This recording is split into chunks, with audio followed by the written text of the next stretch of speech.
Good morning.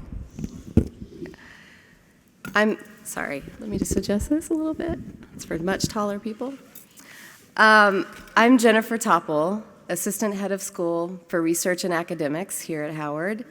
Dr. Moore, who very much wanted to be here today, unfortunately has been pulled away due to a family illness.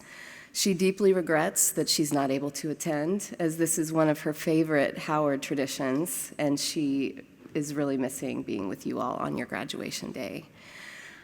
She wants each and every one of you and your families to know how very proud she is of you, and she wishes you and your families her heartiest congratulations. It is with that, dear Chairwoman Lang, upon the recommendation of the faculty and staff of the Howard School, it is my honor to present to you and to the Board of Trustees the students in the class of 2026. Through their hard work and dedicated efforts, these students have successfully met all the requirements for graduation from the Howard School.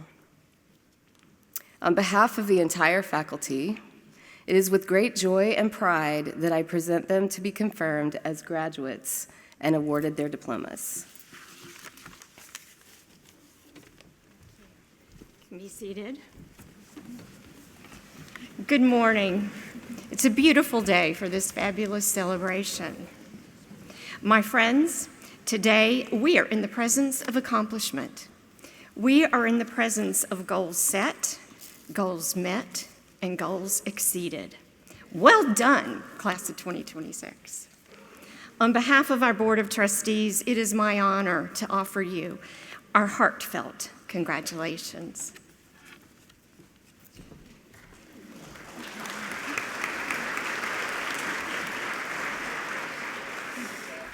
Good morning, everyone. I'm Michael Powell, the high school principal, and I would like to introduce the 5 students who will give our senior address: Owen, Cleo, Sophia, Ali Akbar, and Wit.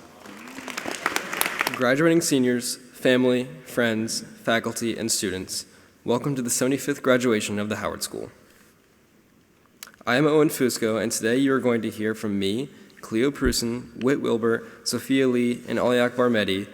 We were chosen by our peers to speak for the class of 2026, and I speak for the seniors when I thank you all deeply for taking the time out of your day to see this once-in-a-lifetime moment. People say that you are the average of the 5 people you spend the most time with, and when the class of 2026 thinks about those 5 people, we think about our peers, the people that we have grown up with, our family, the people who raised us to be the people we are today, our friends and relationships, the people who we have laughed with, trusted, and loved the most.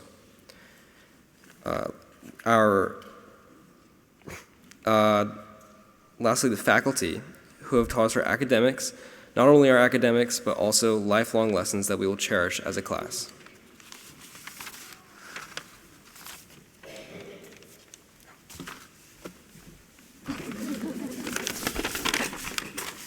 Class of 2026. We're in different friend groups, have different opinions and next steps, but I believe in the end, our grade connects and sees one another for who we are.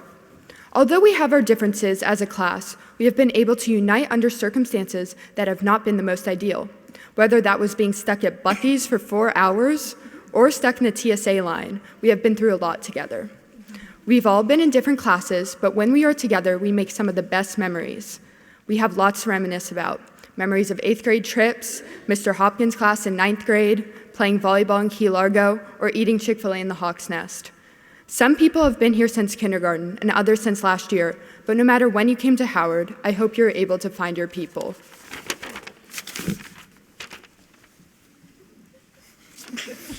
To the class of 2026. It was a very loud and resilient class.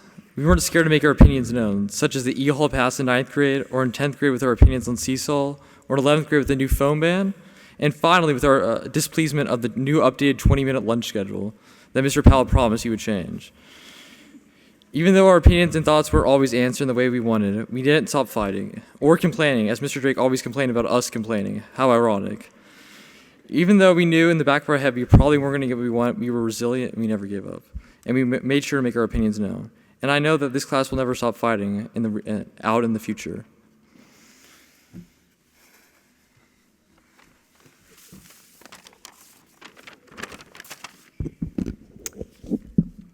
My mistake. Class of 2026. Many of us have thought that it would take forever to get to this point. However, we have made it. Juniors and underclassmen, while graduation may still seem far into the future for you, it will eventually come. However, it is up to you to decide whether or not that truly matters. We are all students here because we have something in common, and that is we are different. A lot of the time, when many of us hear that, our minds usually don't go to the best place. Maybe because it's something that makes you feel called out or small.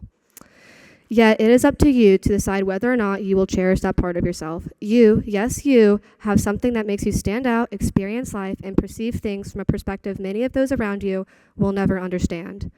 I want to encourage you to look around. Try to notice something you usually wouldn't, and try to see beauty in that. Every day won't be a good day, but it is up to you to decide what you will do with the good, the bad, and the ugly. Class of 2026.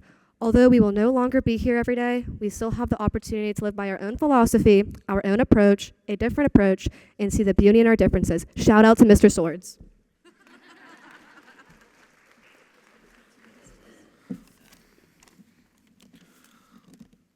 In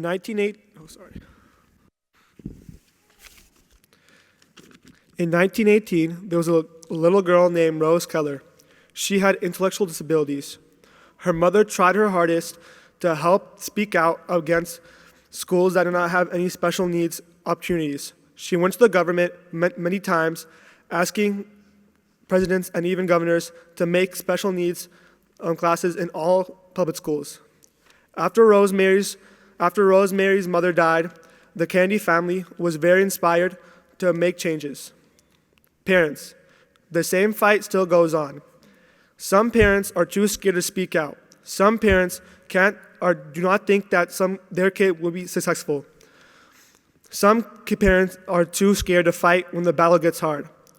Every day when you drop off your kids to school, you are still keeping that same fight. You believe when no one else believes. You push us to succeed to our future. Without the parents, we would not be the students we will be here today. So I want to thank every single parent, the class 26 today. Now, I'm probably the last person to give you all advice, but if I had to give you something, it's from my favorite song, A Long Time, by Playboy Cardi, AKA King Vamp, AKA Guapo. Differences is not the weakness. It's what makes us unforgettable. For our senior class, weaknesses is not what makes us weird, special, or any other word people call you. It's what makes us unique.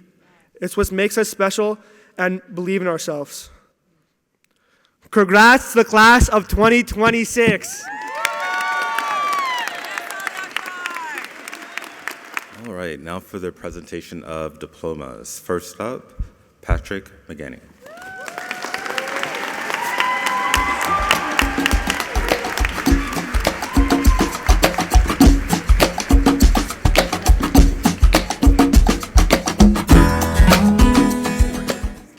You weren't kidding.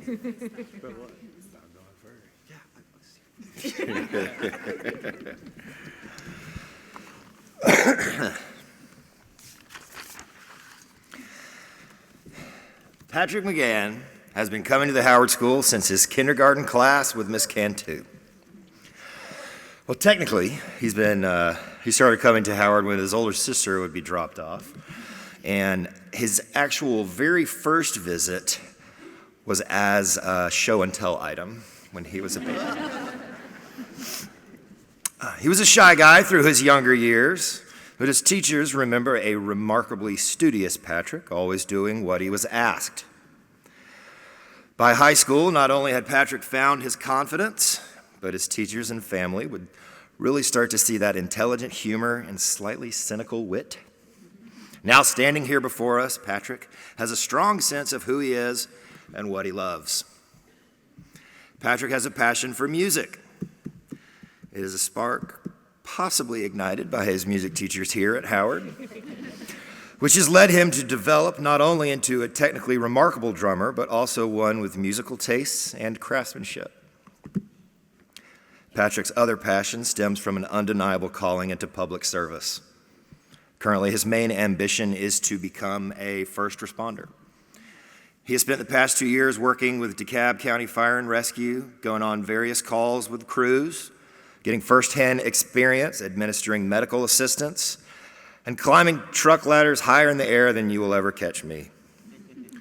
When I first asked him why he wanted to follow this path, his answer was something like, I don't know, it's just cool. It is cool, but it is also more than that. When a gifted, young, talented man stands with the world and his life ahead of him and asks, how can I help? That is special. He must first be trained as an EMT, which he will begin in 2 weeks. You should know, Patrick, that your parents are extremely proud of you, and they wish you all the success. And please stay safe. Before you go, I'd like to give you some parting tips custom tailored to a drummer like yourself. 1, keep the beat steady. Stay grounded to your routines, your family, your friends, and your values. 2, practice slowly before you try going fast. Strong foundations last longer than ones built with shortcuts. 3, just keep time when things get messy. Reliability matters more than the occasional brilliance. Next, listen more than you play. Great drummers react to the band. Pay attention to what's happening around you rather than dominating every situation. Finally, if you miss a beat, recover and keep the groove going. Most people won't notice, and what you do next matters more anyway. Patrick, your friends and family are so proud of the man you have become. Please stay safe in your endeavors to serve others. Congratulations and best of luck to you, Patrick McGann, class of 2026.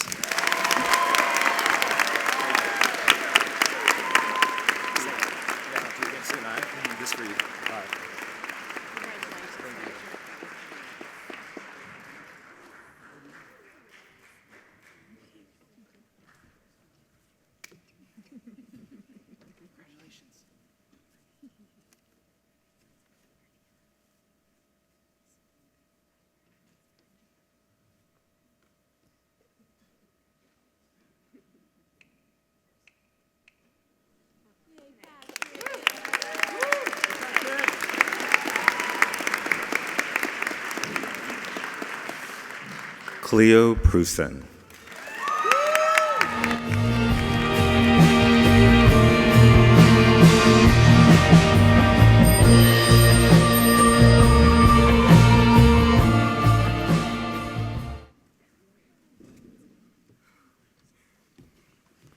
Good morning.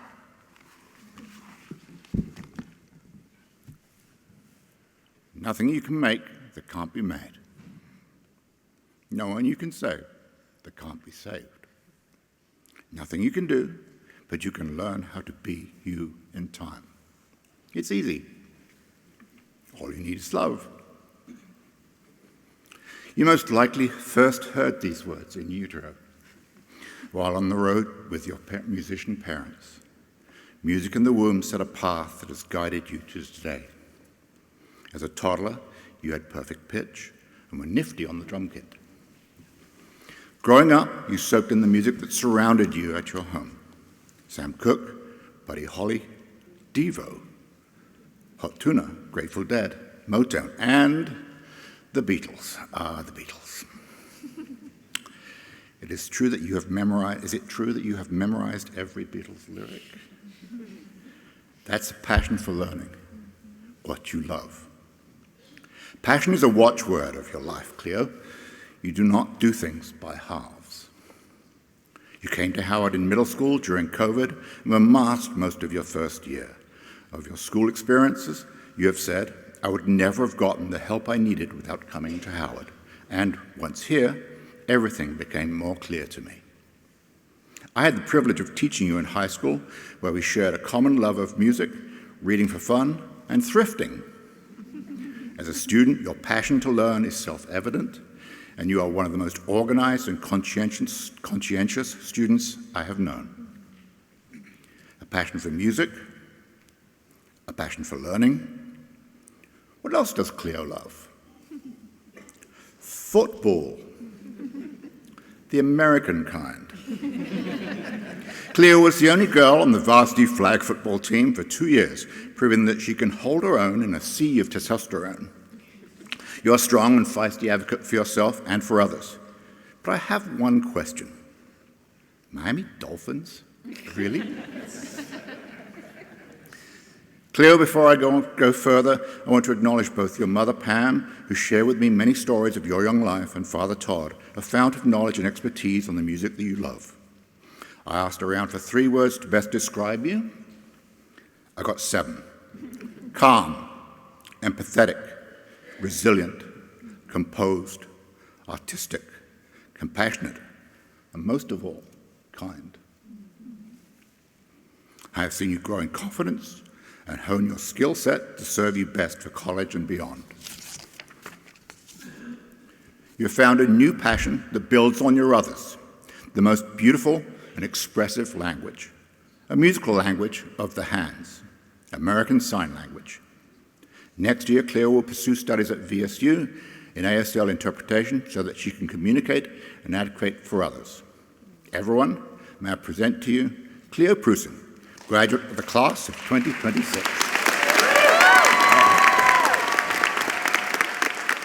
This is yours. And I have another thrifting gift for you.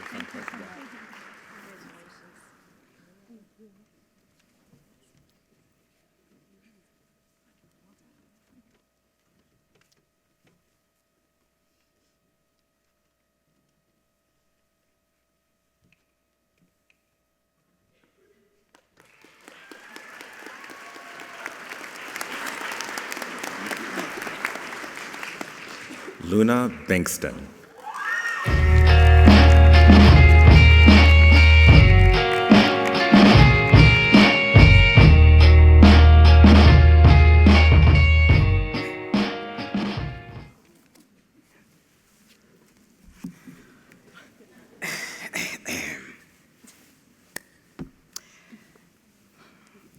Your journey started in 1st grade here at the Howard School. Our journey started in 8th grade. Yet your parents feel like it was just yesterday.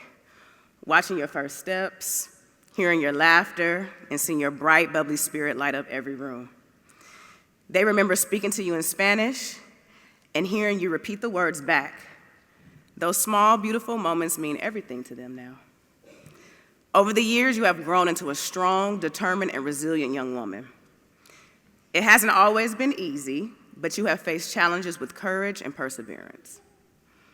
As a student and as a person, you have continued to grow into someone who is confident, compassionate, and driven. Before you could even walk, you were already dancing, tapping your little toes every time your parents said, "Zapateo, zapateo."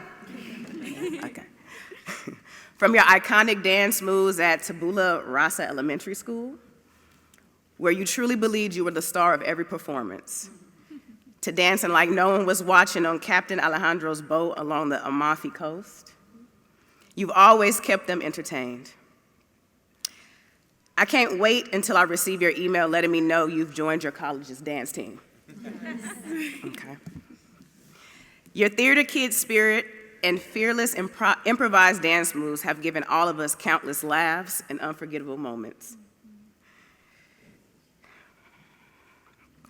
Y siempre con tanta confianza, porque si algo sabemos de ti, la pena nunca fue parte de tu personalidad.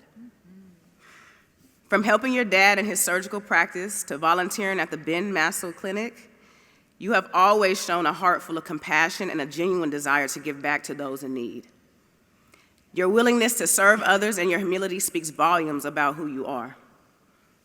You are kind, empathetic, and incredibly strong. You are an amazing sister, a loving granddaughter, a bright scholar, and a loyal, genuine friend. Your ability to care deeply for others while staying true to yourself is what makes you truly special. From myself and your family, we wish you a future filled with happiness, purpose, and endless opportunities. As you begin this new chapter at Lynn University, continue to chase your dreams fearlessly and trust in the incredible person you have become. Never forget where you come from. your roots, your strength, and your identity as a beautiful Afro-Latina Peruvian queen. Slay. Carry that with pride in everything that you do, no matter where life takes you. Always remember that you are deeply loved, endlessly supported, and never alone. You will always have a home in our hearts,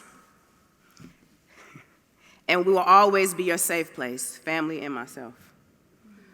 Mom and Dad are so proud to call you our daughter, and I'm proud to have you as a scholar. Te amamos con todo nuestro corazón. Congratulations to Luna Bankston, class of 2026.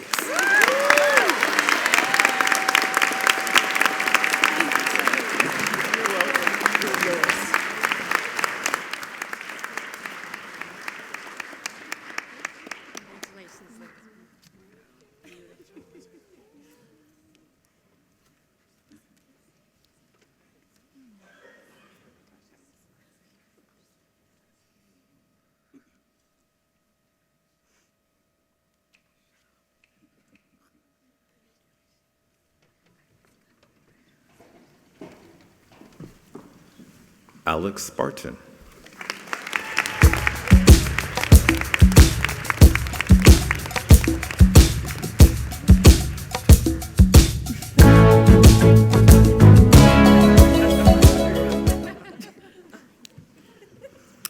If you've ever watched Alex Spartan in action, whether in the classroom or on the field, one thing becomes clear quickly. He has a way of staying calm when things around him are moving fast and leading without having to be the loudest voice in the room. Goalkeeping has taught you many life lessons over the years. Whether you've realized it or not, it is a position that demands more than athletic ability. Allow me to explain. Lesson 1. Do not be afraid. Fear limits you. Goalkeepers understand that mistakes will happen. You cannot play the position if you are afraid of missing a save. You have to trust yourself enough to step into the moment anyway. Alex has always been willing to do exactly that.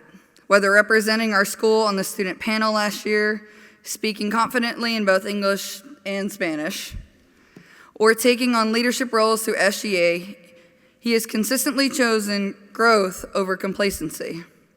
Mr. Washburn shared, he has become much more confident as a student and much more open to making mistakes. Even as a freshman, he carried himself with a maturity far beyond his years. Alex, you understood early on that growth comes from showing up, taking risks, and learning along the way. Lesson 2, be demanding. Goalkeepers have a unique perspective on the field. They see things others don't, and because of that, they have to hold themselves and their teammates to a high standard. Alex does the same thing in everyday life. Teachers consistently describe him as focused, respectful, and engaged. Ms. Kennard describes that when classmates would become distracted, silly, or goofy, Alex grounded the room simply by staying on task himself. He demanded excellence from himself first, and others would follow. When speaking with Coach Jackson about Alex, he shared, "He has been a captain for me and always knew how to get the group ready for practice. But honestly, let's just let the 3 undefeated seasons we've had speak for themselves." Their words not only reflect on Alex's leadership and dedication, but the high standard of excellence that he demands from himself and those around him. Lesson 3. Nothing comes to you automatically, not in soccer and not in life. Goalkeepers have to communicate, take initiative, and ask for the ball when they know they can help their team. Alex, you've done just that at Howard. You have been willing to step up and take initiative. You've been heavily involved in SGA, participated in school events, competed in multiple sports, and even built and runs his own photography business. You don't wait for opportunities to come to you. You create them for yourself. A goalkeeper's voice organizes the field. Leadership is communication. You communicate with confidence, kindness, and respect. Whether in the classroom, on the field, or in leadership roles, you make the people around you better. We have no doubt that at Kennesaw State University next year, you will continue to be the calm in the chaos. Alex, you embody the best lessons of goalkeeping and of leadership itself. I am so incredibly proud of the young man you have become, and it is my great honor, not only for myself, but for your grandmother and your dads, and for all the teachers who have had the pleasure to watch you grow and mature into the young man you are today. Ladies and gentlemen, it is my honor to present to you Alex Parton, class of 2026.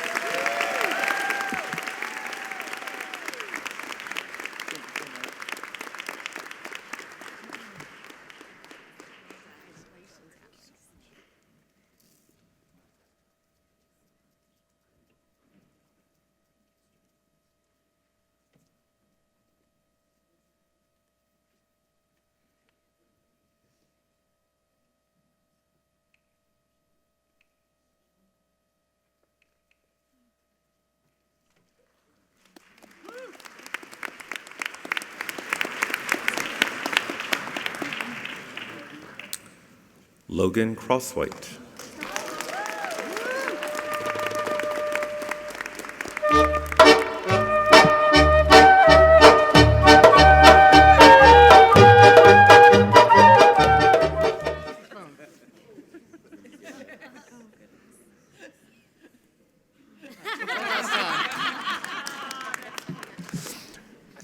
That was pretty much the start of every Algebra 2 class that I had with Logan Crosswhite. Turns out that you can learn a lot about what motivates someone from their Instagram's Explore page. For instance, the recipe for keeping Logan entertained includes equal parts mountain biking and skiing reels, along with a curious lack of math memes. It's safe to say that Logan's passions reside outside in the mountains.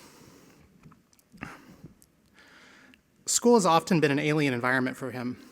It demands things like paying attention to one thing at a time and putting effort into tasks he didn't really always find inherently interesting. Also, it requires inhibiting the desire to connect with your friends while fighting the urge to escape the present to reality with a scroll. Oh wait, is class over? It wasn't until we were on an outdoor club ski trip that I saw Logan in his element. He transformed into a different person. He was comfortable, a confident shepherd of the group. He bounced seamlessly from checking on his friends to planning which trails the group should take next, all while keeping an eye out for terrain features that might yield a little air. Logan has some unusual talents. One is the rapidity with which he can jump from one thought to another. Some would call these tangents. Others would call it training for the Wikipedia game. Mr. Park credits him with being the fastest in the senior class at connecting two completely unrelated topics via clicking links on Wikipedia. Logan, we've gone on a few side quests, but it is indeed time to go. From here, I hope your next steps lead you to a mountain town where you can thrive, a place where the competing demands for your attention pull you into the present moment. I won't be there to take your phone away and to tell you to pay attention to what's happening in front of you, but I know you'll figure it out and leverage your obsessions. I hope that you'll come back and tell us all about it. It's my honor to present Logan Crosswhite, graduate of the class of 2026. I'll give you this and this. Ooh, oh, I love this.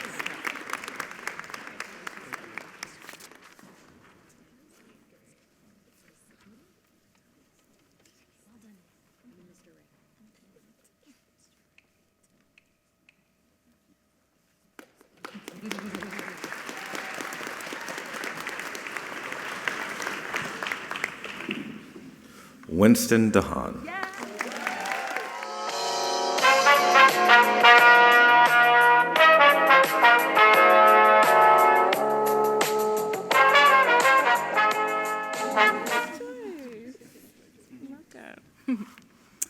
Okay. Lower this a little bit, sorry. I'm a little shorter. 4 years ago, as a freshman, Winston asked me to write this speech. Back then, I was buying Takis for the first time to bribe him to get his work done. We've come a long way. He's a true Renaissance man, an entertainer, musician, philosopher, friend, and brother. He's amazing, many say, calming and loud. What a remarkable young man. I'm honored to celebrate his journey today, along with his family, fellow educators, and peers. Your parents remember you as a loving, easygoing child, a people magnet. You hand-walked and danced into the Howard School, performing backflips at every opportunity imaginable. Known then as Olivia's little brother, you have now made a name for yourself as my favorite Winston. From initially meeting with me one-on-one freshman year and greeting me with a "hey girl" and a handshake, to you holding your own working lunches as an upperclassman and passing me in the hallway with a mature "hello, Miss Kennard." From sighing, "come on, Winston," to celebrating, "come on, Winston." I've witnessed your growth firsthand. We've had some good conversations over these 4 years. The life of the party, some may perceive Winston is all about play, but he's also a deep thinker with playlists that span many genres. He's a kind soul who cares about everyone. Already an impactful orator, using your Saturdays to become a Veritas debater has sharpened your skills even more. Plato's Republic states, "The ultimate punishment for being unwilling to assume authority oneself is to be governed by a worse person." We have witnessed you grow into that leader. As seen on Atlanta News First and Steve Harvey's Instagram page. Our current SGA president, Winston, you are a community builder. From celebrating Black History Month at Slim and Huskies with Mr. Campbell's class, to taking friends to task when their words demeaned others, you have gifted our community here in more ways than you know. Winston said recently to staff, "I'm deeply grateful for your unwavering support, patience, generosity with your time, and your steadfast belief in me." Well, Winston, we are likewise deeply grateful for you. We join your family in wishing you a lifetime of happiness, wholeness, and the courage and perseverance to follow your dreams. I'm proud to present Winston DeHaan as a graduate of the class of 2026. That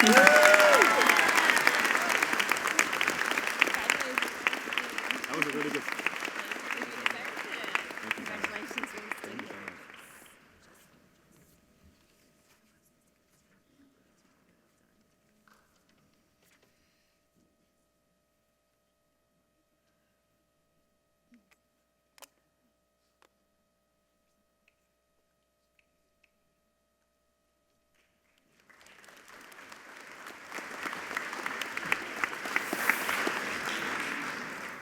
Brett Diver.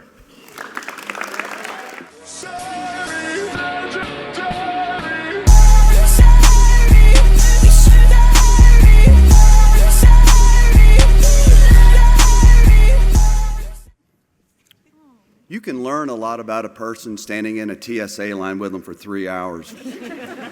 One of the things I learned about Brett is his patience for standing in line is about an hour and 47 minutes. It was at that point in JFK that Brett decided to lay across his wheeled carry-on luggage and swam himself the line as it slowly crept forward.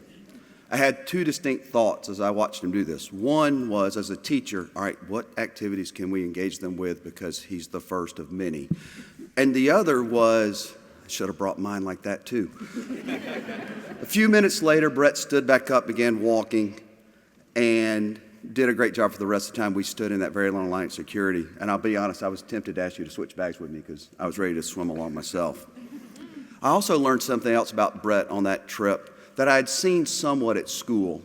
Today being the exception, you're usually fairly well dressed. We don't check bags on school trips because of the chaos that checked baggage can do in a group of 27 to 30 people. So students usually will just bring one jacket. We were in New York for 3 days, the weather was cold, and I noticed Brett had a jacket for every day of the week. There was the navy blue peacoat, and then a camel hair blazer, and then the third one was wool coat. And Brett shared because some of his classmates didn't pack adequately for the trip, but I did appreciate the fact that you always wore it first before you passed it down to someone else. And then one night as we were walking along after dark and it was kind of chilly, everyone was really cold. Brett wasn't. And so one of us said, like, "Why aren't you cold?" And he began to wax poetic about this wonderfully advanced fabric that he had discovered, tensile strengths, thread counts, country of origin. And at one point, one of us just looked over and we're like, "So you got silk long johns?" And that's what it was. Brett's family shared a story last night at dinner that I thought really related to the last part of this speech about him, which is that when he was young and little, like toddler size, and you take him to the playground, he would sit back and watch and observe and then kind of ingratiate himself to the crowd as opposed to just running through traffic kind of thing that many kids will do at a playground. And I've watched Brett exhibit that skill at a more mature level where I just refer to it as he's an innate politician. We went to the Gold Dome to advocate for bills, and Brett was watching another person talk to their committee chair about the bill. And Brett sits there, doesn't say anything, watches. And when the gentleman went to leave, he had a Georgia Bulldog on his name tag. And Brett's like, "Hey, I have a quick question for you." And the guy turns back around and is like, "What you got, son?" And he goes, "What position did you play?" Now, this gentleman had been engaged with this other student, but his eyes lit up when Brett asked him about a sport he probably hadn't played in 25 years. And he went at length because he was a two-way player, and we learned a lot about him. And I really like that Brett has that ability because it will serve you well in life. You're ready to move on to life beyond Howard, and I am sure you are going to do great things in college and beyond. I can see you being a state representative yourself one day, if that's what you decide you want to do. I just ask that you visit us and let us know how you're doing. Ladies and gentlemen, it is my privilege to present Brett Diver, a graduate of the class of 2026. Thank you. That one's for you. That's your copy. Thank you. I'll frame it. You should.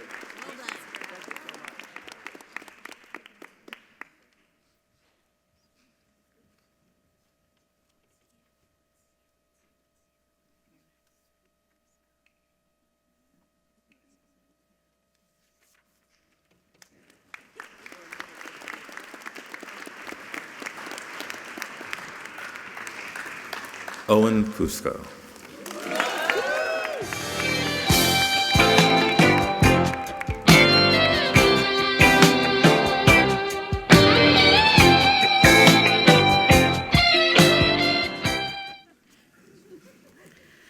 I am honored to stand before you today to speak about Owen Fusco, comic book lover, movie buff, writer, leader, athlete, and most importantly, a deeply caring, heart-forward human being. It would be impossible to talk about Owen without celebrating his love of comic books. In many ways, that passion says so much about who he is. Comic books, especially Marvel stories, explore themes of responsibility, humanity, morality, and courage through their characters. Captain America reminds us that true strength is not physical, but the refusal to surrender one's moral compass regardless of the odds. Marvel creator Stan Lee built stories that champion tolerance, equality, kindness, and personal responsibility. And honestly, doesn't that sound exactly like Owen? This passion has also revealed another side of Owen that many people were delighted to witness. During a class trip to New York City, Owen visited a comic book store in Times Square with a group of friends. Apparently, he displayed more outward enthusiasm in those moments than anyone had ever seen from him before. Owen zipped around the store like a kid in a candy shop. Brett Diver reported that Owen was literally shaking because the store was closing and he was still figuring out everything he wanted. No one had ever seen Owen move at such a pace before. Owen is universally described as caring, accepting, witty, determined, ethical, resilient, creative, and genuinely fun to be around. It is no surprise that he has built such a strong and loyal friend group, a true crew. Of course, according to Owen, his friend group is basically a money grab. Future fodder for his stories.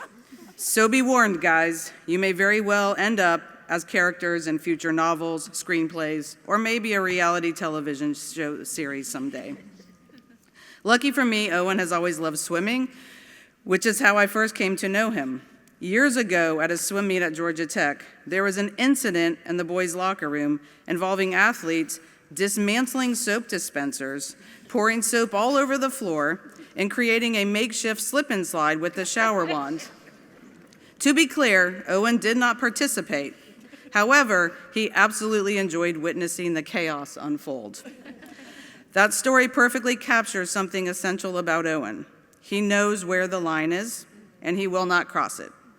But at the same time, he embraces life, humor, and shared moments with every fiber of his being. Apparently, this remains one of Owen's core memories. And honestly, now that I know you, Owen, the fine we received almost feels worth it. According to Owen's family, he has always moved at his own pace. And in doing so, he has taught the people around him to slow down, breathe, and worry less about rushing through life. What is remarkable about Owen is that he never seemed interested in competing with anyone other than himself. Even as a child, he seemed to understand something many adults still struggle to learn. Growth is not about keeping up with others. It is about becoming better than you were yesterday. Owen does not see obstacles, he sees opportunities. Your family's wish for you is that you never give up on your dreams and that you continue to approach life with the same sense of possibility, curiosity, and optimism. May your future always hold the same excitement, passion, and possibility as a Times Square comic book store 5 minutes before closing. Congratulations, Owen, class of 2026.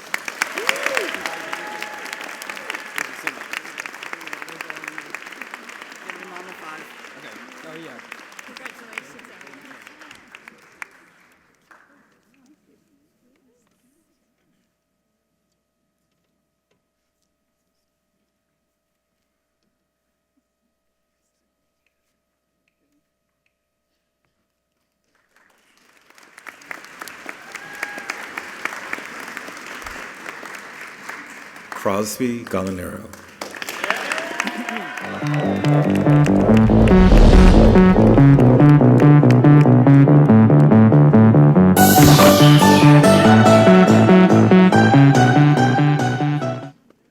All right. What's up, everybody? How we doing?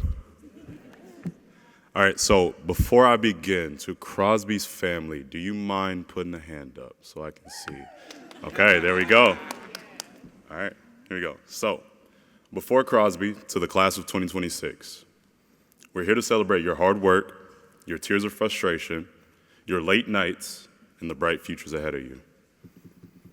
Today, I get the honor to speak about the one person who embodies the spirit of the graduating class, Crosby Gallinaro. If you know Crosby, you know you're in the presence of a positive soul. Crosby is the kind of person who doesn't just talk or doesn't just walk into the room, he uplifts it.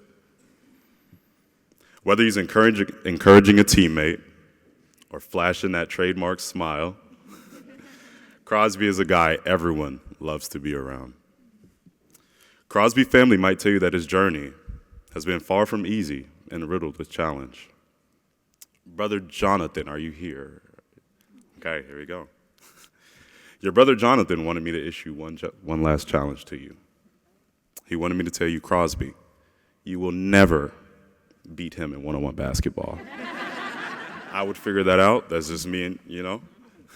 Crosby is elite in other ways, though.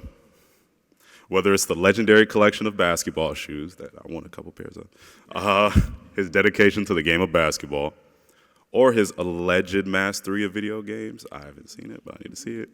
When Crosby loves something, he gives it his all. His dad remembers a different side of him. He recalls the 30-minute drives to Howard, where, unlike his quieter older brother, Crosby would not stop talking until they pulled into the lot. Those conversations were not just noise.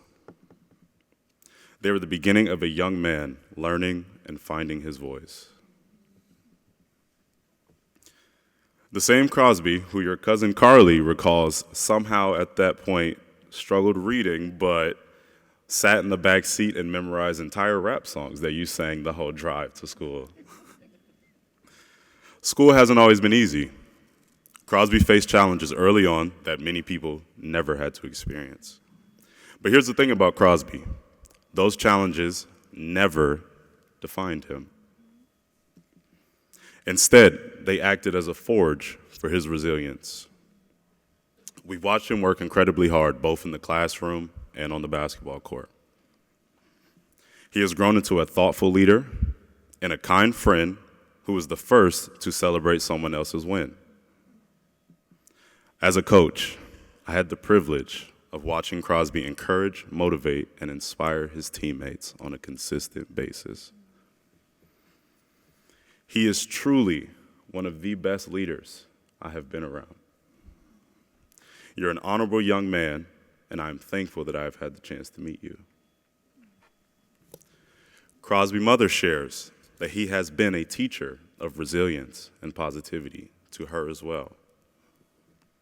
He has shown all of us that attitude and perseverance can carry you through almost anything.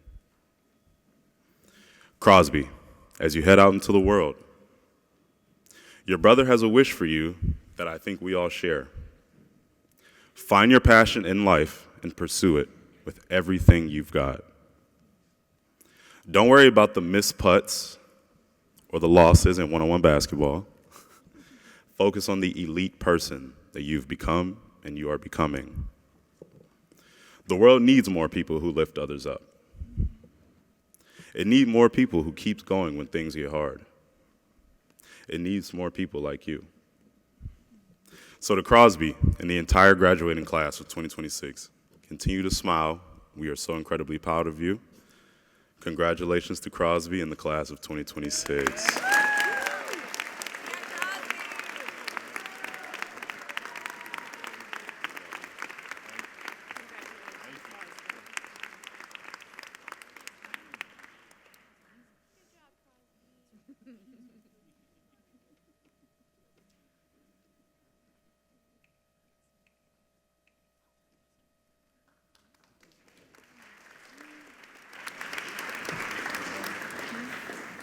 Elias Gardner.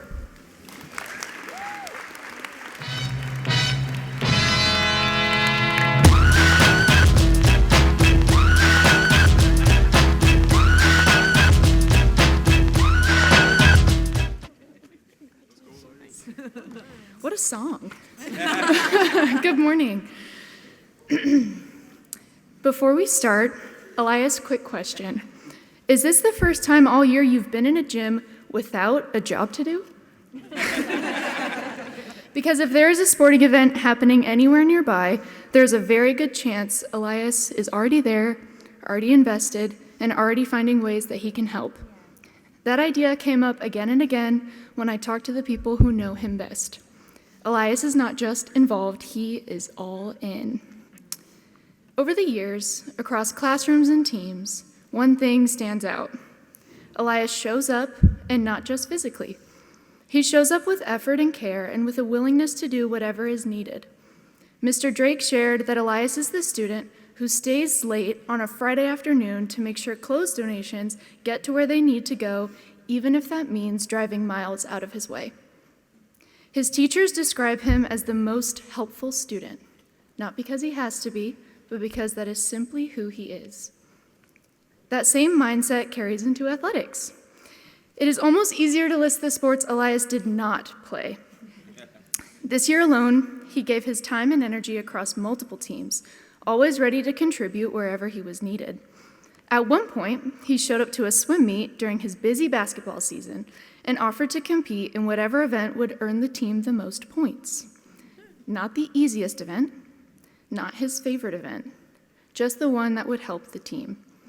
As one of his coaches, I can say that Elias is one of the most dedicated supporters of Howard athletics. As an intern for Coach Jack, he shows up early and stays late. He takes direction, asks thoughtful questions, and takes the initiative to make the work his own. While some might just get the job done, Elias looks for ways to make things better. Academically, that same growth shows up in Elias's work. He takes feedback seriously, he works through challenges, and he has built confidence in his ability to keep learning. Once a shy, quiet fifth grader in Mr. Westmoreland's class, Elias now exudes confidence and demonstrates real integrity in how he approaches his work and the choices he makes. And Elias, I have to say, your legacy talk blew me away. The way you reflected on your journey, starting basketball later than most people and refusing to let that define you, says a lot about who you are. You talked about how sports have shaped you as both an athlete and as a person. You have learned to push through hard moments, keep going, and take responsibility for your role on a team. And that idea that you talked about, that everyone belongs and has a role to play, is bigger than sports. It's how communities are built and sustained. It takes many people years to learn that, and you are already living it. Elias, your teachers and coaches hope you continue to lean into these qualities: your work ethic, your sense of fairness, your willingness to step up, and your talent for caring deeply about the people and the communities that you are a part of. Simply participating has never been your style. You contribute in meaningful ways. On behalf of your family, your teachers, and everyone who has had the blessing to know you, we are incredibly proud of the person that you are becoming. Congratulations, Elias, class of 2026.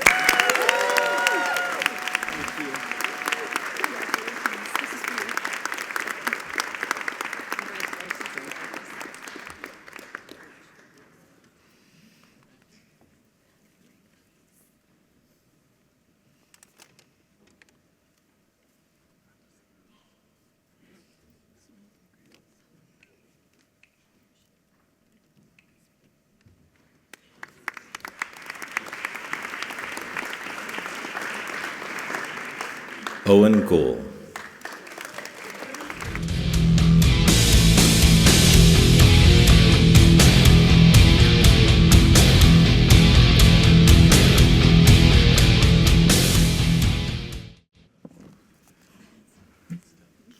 If you've ever sat at a movie theater or even just watched something from your couch, you've seen the credits roll at the end. For most of you, that's the signal to brush off the popcorn, grab your things, and head for the exit. Maybe you stay for a mid or post-credit scene, but very few people stop to think about just how many names scroll down that screen. And every one of those names started somewhere. In the film industry, the credits are more than just names. They're a ladder. At the top are the stars, the directors, the producers. And way down at the bottom, you have the PAs, the grips, the set assistants, the best boys. The goal is simple in the industry. You show up, you do the work, and you move your way up. Owen gets that. If you didn't already know, Owen loves film. He earned his first film credit in our class sophomore year, working on costumes and props for the semester project. For some, that might seem like a small role, something easy, something minor. Not for Owen. He tracked down every detail. He followed up with everyone. He was meticulous, relentless in his pursuit of getting every costume and prop just right. He approached the role with complete sincerity, completely, unapologetically earnest. And that kind of authenticity, that's rare. Yes, sometimes it took him a minute to get his point across, but when he did, you couldn't miss it. The passion was obvious. His enthusiasm was real. By junior year, Owen had earned his next credit, director. If you know anything about film, you know that the director's name appears at the top. They take the story and they bring it to life. In our semester project, Owen didn't just understand the assignment, he understood the soul of the film and made it shine. Every director faces challenges, though. Owen's came when he needed to shoot a scene and his sound manager had lost the boom mic. Not misplaced it, lost it, which is almost poetic considering his history with keeping track of things. But instead of shutting down, Owen stayed calm. He rallied the cast and crew, retraced their steps, and eventually we found it outside at the previous filming location where he had spent the entire weekend exposed to the elements. Now he laughs about it because that's growth. That's a director learning that you can't control everything. Sometimes you just have to work with what you've got. This year, Owen was raring to go for his third act in film, but the program didn't run. We didn't have enough students to sign up, and just like that, the production was shut down. Most people would have pivoted, picked something else, moved on, but Owen didn't. Instead, he enrolled in a college-level film class. He didn't wait for the perfect conditions or for someone to hand him an opportunity. He created it. He found a way to keep showing up to set even when there wasn't a set. Owen, most people spend years trying to climb their way up the credits.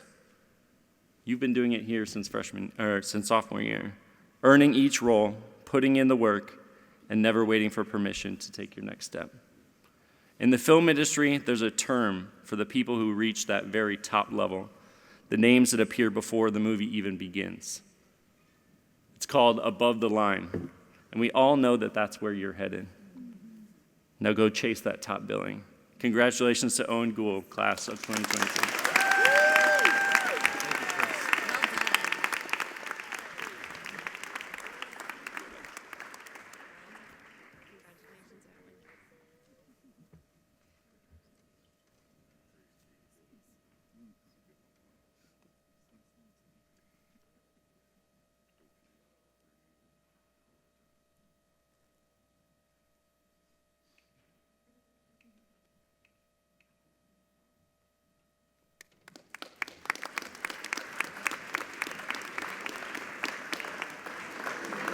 Bennett Harper.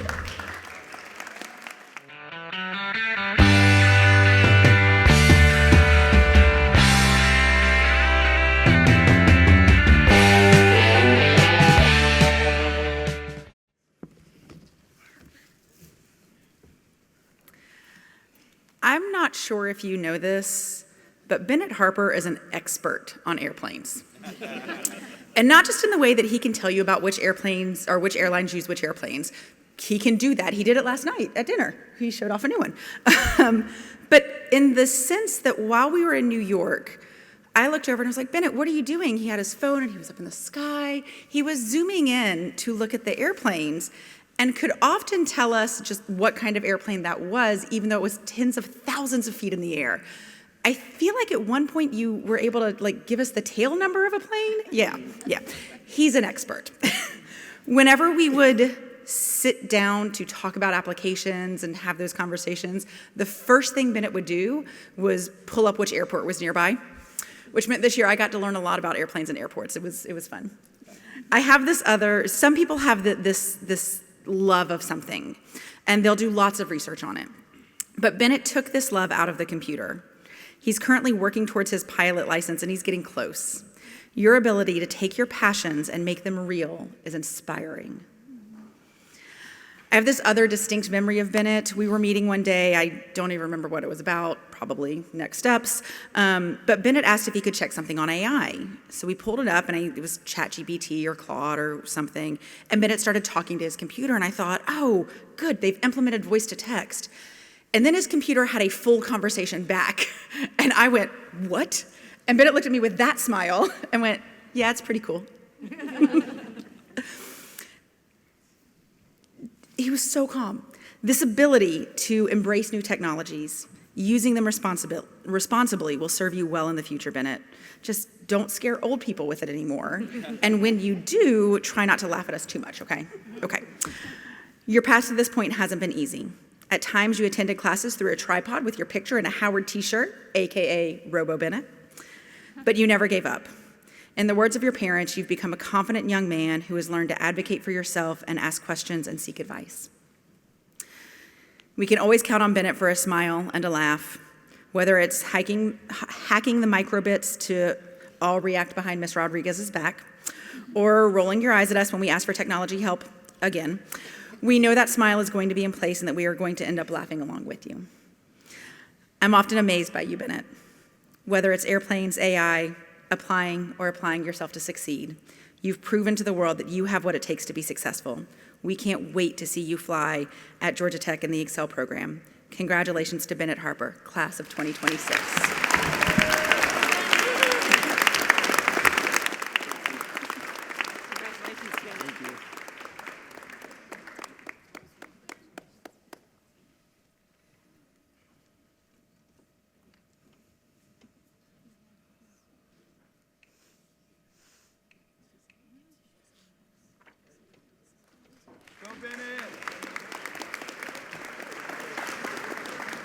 James Hubbard.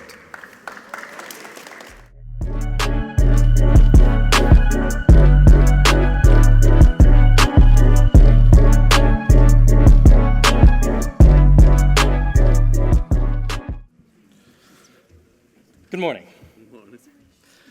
James Hubbard has always been someone who prefers to learn by doing, not afraid to be a little different. Hands in the dirt, tools in hand, figuring things out as he goes. From the very beginning, that was clear. When James was born, he weighed just 4 pounds 11 ounces. Small, but full of energy. As a kid, he'd sit there twirling his hair, just like his dad and grandfather. And while he's always been more of a night owl than an early riser, that energy has never really gone away. Before long, that energy found its place outdoors. Since the age of 5, he's been wearing boots and cowboy hats and spending weekends in Paulding County with his grandparents. Not just visiting, but working. There's a photo of him, head down, focused, helping repair a riding lawnmower. Even then, James wasn't afraid to get his hands dirty. And that connection to the outdoors never really left him.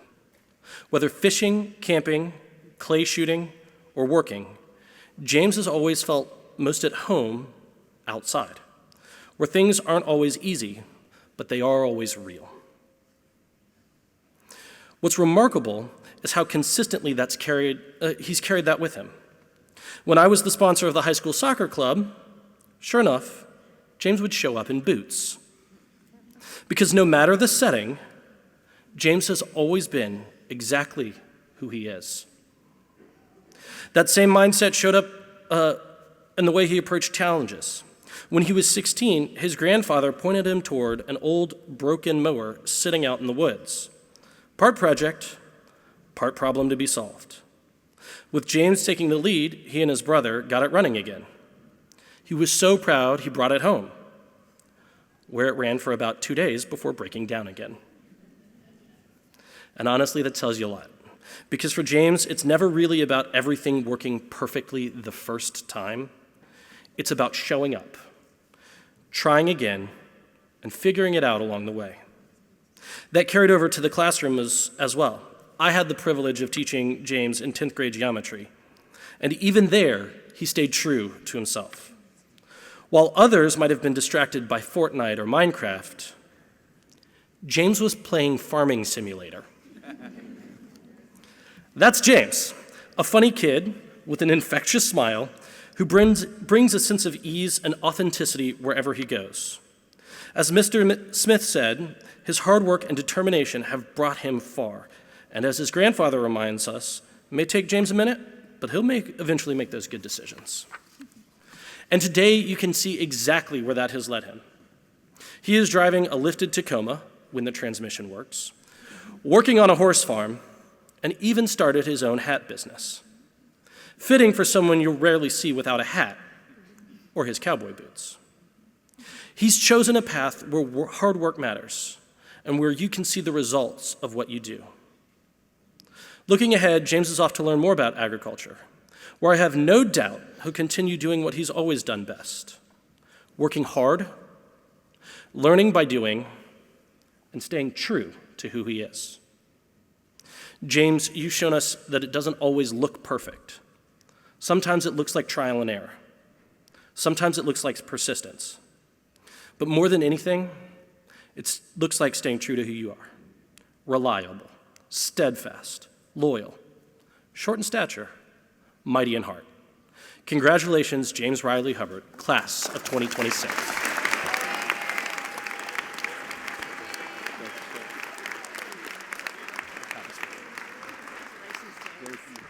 Next up, Kirta Joseph.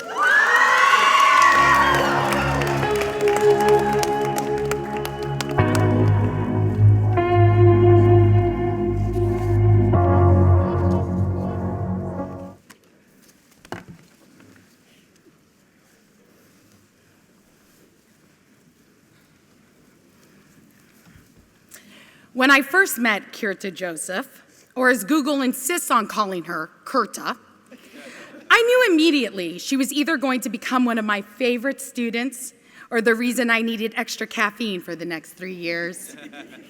Turned out it was both. I met Kirta during sophomore year, near the end of her famous red hair Kirta era. Oh, I see you remember that. Yes, I can only assume it was every bit as iconic and delightful as it sounds. Our first interaction happened during attendance. Kirta Joseph, I called out. Silence. I tried again. Kirta Joseph. Then from the corner of the room, one finger slowly rose into the air, as if speaking before noon required entirely too much effort. I tried again. Kirta Joseph. The finger turned into an aggressively annoyed hand wave. So naturally, I thought I would be funny, and I began asking, how about Kirta Joseph? Do we have a Kirta here? Immediately, dramatic sighing, offended arm gestures, violently punching the air, and finally, through clenched teeth, I heard muttered, I'm right in front of you. Oh, there you are, Kirta. I'm Miss Lynch. And without even looking up, she replied, I know. At that moment, ladies and gentlemen, I learned 2 things. Kirta was not a morning person, and she was absolutely destined for the stage, much to her horror. For most of her sophomore year, Kirta explained why acting was definitely not for her. She had endless, highly creative reasons, all delivered with the confidence of someone filing formal complaints with HR. So naturally, I decided to cast her anyway in Winter Showcase. During one performance, the entire cast forgot the scene. Total panic. Everyone stared at each other in silence like confused Simpsons characters until they slowly and desperately turned to Kirta. Kirta then looked out into the audience at me with the expression of someone preparing legal action and sighed deeply and then carried the entire scene. That was the moment Kirta discovered something important. Confidence does not come before the hard thing. Confidence is built by doing the hard things. Over the past 3 years, Kirta has pushed herself, surprised herself, and grown into someone stronger and braver than she once believed. Kirta, your journey has been hilarious, traumatic, inspiring, and deeply meaningful. You have made your family proud, especially your mother, Alicia, and your late father, Titus, whose love and guidance and pride are with you today and will remain with you always. Congratulations, Girly Pop. I proudly present Kirta Aliona Joseph, Howard graduate, class of 2026.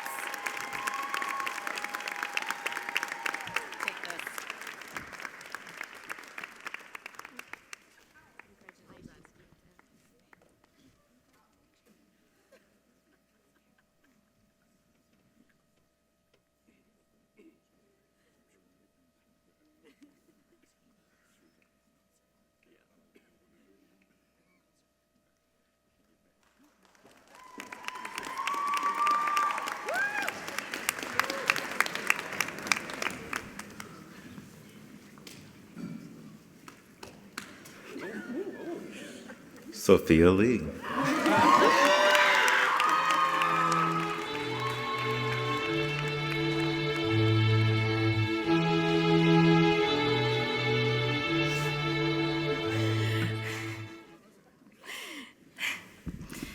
Sophia, you don't know this yet, but you being up here eating is perfect. Sophia, when I think of words that describe you, I think of determination, persistence, hilarious, chatty, and snacky. Especially snacky. Like most kids this age, they all love snacks. But Sophia, she always had a way of showing up to class with a variety of flaming hot Cheetos, potato chips, birthday cake covered animal cookies, that was the first for me, and more. It is not just the endless amount of snacks, though, that make you stand out. It's your capacity to share. You always are open to sharing, and I'm not just talking about sharing snacks. You are open to sharing ideas, feelings, and space with anyone without discrimination. Your capacity for empathy is beyond most adults I know. You always seek understanding and come from a place of curiosity and not judgment, and these are skills many of us struggle with, but for you it comes naturally. Therefore, when I was preparing for this speech and researching the comments from your loved ones, I was not surprised by the stories they shared. For example, a fond memory was when you were 9 on a family tour of Universal Studios in California. The guide asked a crowd of about 50 people questions, and you would blurt out every answer. And most 9-year-olds are shy on a train ride full of strangers, but since childhood, your family has admired your precociousness and opinionated nature. You are a natural-born leader because of the courage you carry. You bring people together because you have no one to impress. You understand the value of being exactly who you are. That's why when I heard about the infamous sweatband years, where you wore a different color sweatband every day from 1st grade to 5th grade, it made total sense. That takes a lot of commitment, you know. It's this courage to be authentic in a world that pressures all of us to change that makes you magnetic.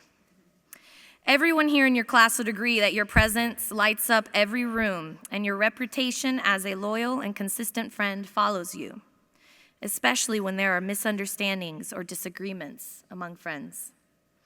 I've watched you mediate conflict with calm, caring, and understanding. And this is why I know you will do great in this next chapter in life as you pursue a degree in psychology. So as you fly off to new beginnings, just remember, you have las chicas, both in the GC and here at Howard. All the chicas will miss you, including this one. So before you're off, let's scuba one last time. Oh, wait, I have to say one more thing. Congratulations, Sophia Lee, class of 2026. Thank you, that was great. Thank you so much. We didn't even plan the snacks. That was perfect. Oh, so natural. Well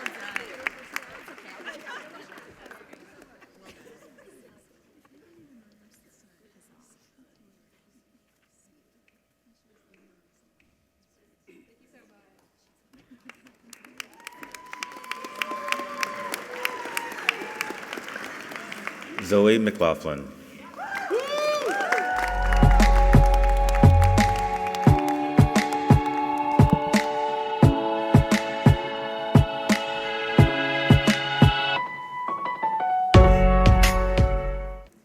In American Sign Language class, students often practice new vocabulary about themselves. In the process, we got to know a lot about each other. One thing I learned in my conversations with Zoe was that she was born in an ambulance in Las Vegas. Now that's a pretty wild way to enter the world, but wild is not a word that I would use to describe Zoe. I would describe her as quiet, hardworking, and kind. During her time at Howard, she has learned to be more confident, advocate for herself. She has sought out feedback and diligently applied it to improve herself. Her volleyball coach used the word diamond to describe her.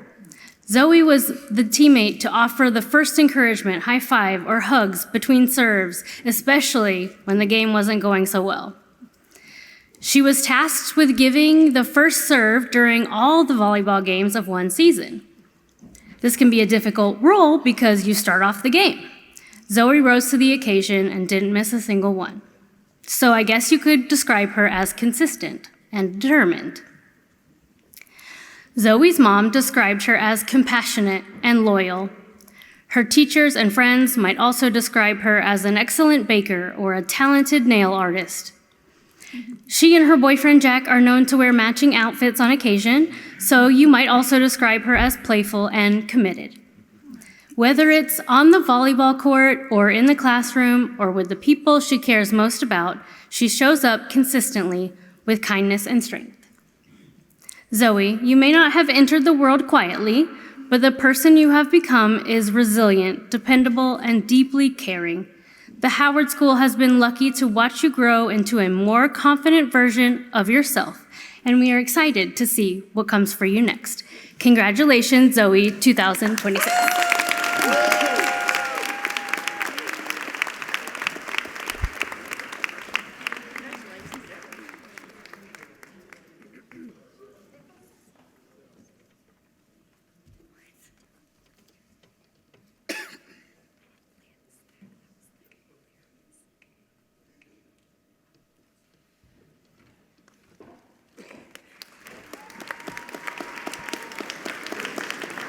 Ali Akbar Mehta.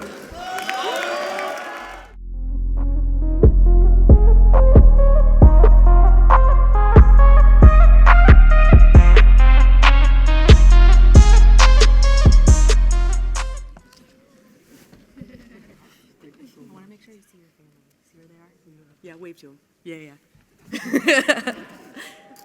Oh, you got a lot of people here today. Hi, everybody. That's right. I thought about just having Ali Akbar repeat his speech from the beginning of the ceremony because it's so much better than anything I could say. You made me cry. Good job. But I will say this. We often hear that graduation is like a software update for life. But looking at Ali Akbar, talking about a simple update doesn't quite cut it. In the tech world, a great platform is defined by its versatility, different modules working together to create something incredible. So please bear with me as I try to run this next-gen tech metaphor through my compiler. I don't know tech words. I'm trying. I know some tech words. Ali Akbar's innovation module was installed early. Long before he was a VR tester or an AI enthusiast, he was a hardware hacker in his own living room, turning chairs into slides and drums into shoes. He didn't see the world for what it was. He saw it for what it could be. His middle school teachers even remember one of his first releases, the iPebble website. Yes, it even had merch. Ali Akbar's most significant build so far isn't a website or a line of code. It's actually a mindset. Oh, this is great timing with that. Okay, that photo.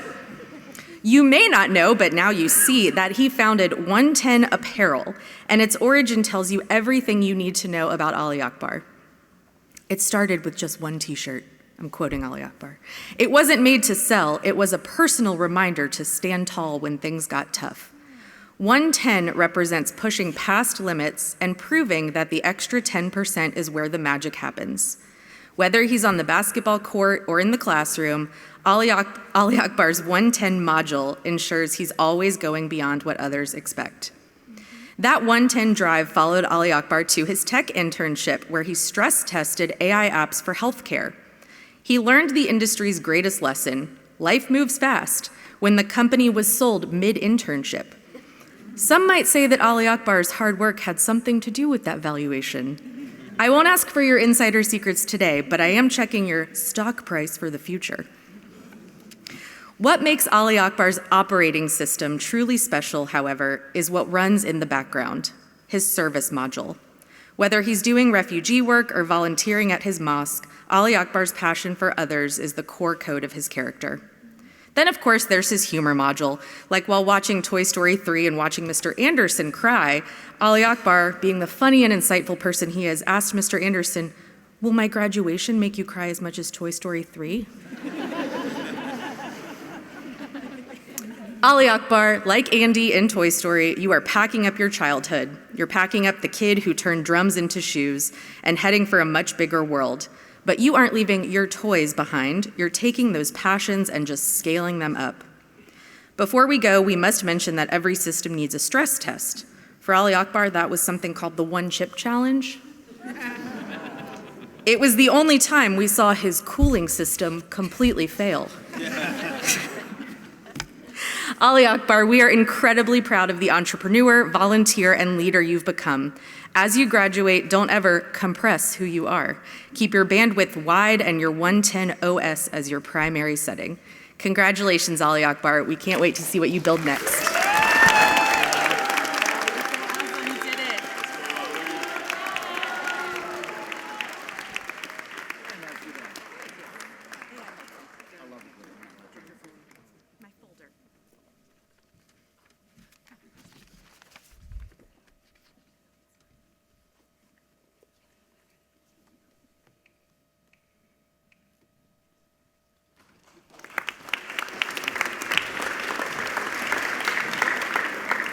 Jack Roland Love.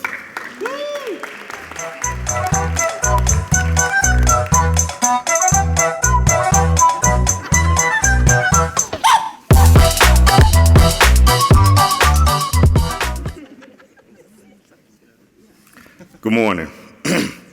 When I first started at Howard 4 years ago, I had the distinct joy of teaching Jack. I had difficulties remembering names. At one time, I called Jack Alex, Durham, and even John, and we didn't have a John in our classroom. Jack finally looked me in my eyes and said, "Coach, my name is Jack, short for Jackson, like your last name." I said, "I got it." During his time at Howard, Jack has proven himself to be loyal to his friends. He is goofy, patient, and kind, and also understanding. He is a kind of person and always willing to give his help to others. Mr. Drake mentioned academically he has grown a lot this year, and it's just the level of his work and attention to detail that has improved, but also his work ethic and dedication to excellence. Jack has played flag football for me for the last 4 years. Although those seasons were cut due to injuries, he never once complained. Instead, he remained a constant source of support for his teammates. I remember Jack declining a chance to play varsity his junior year. Yeah, his junior year, I picked him to play varsity, and Jack told me, he said, "Coach, I wanted to play JV so I can stay back and help Durham." And I was like, okay, that's a difficult situation, but I understand. But at the same time, the following year, he played varsity, did a great job, and I realized it was someone else on that JV team he wanted to get close to. And we all know who that is. Zoe. His senior year was truly perfect, with no injuries holding him back. Jack played a pivotal role in Howard's football team to our third undefeated championship season. Once he made it, we realized that he had one issue, and it was his long flowing hair. He dropped a couple of passes. I said, "Jack, cut your hair or wear a headband." And he had his headband on ever since then. Jack is a smooth route runner, great hands, excellent player, and even better student and parent, and brother to his, big brother to his younger brother. Jack has showed immense growth in the classroom, on and off the field. It is my pleasure to watch you progress, and it's an honor to be a part of your journey. It's my honor to present to you Jack Roland Love, class of 2026. I left that out.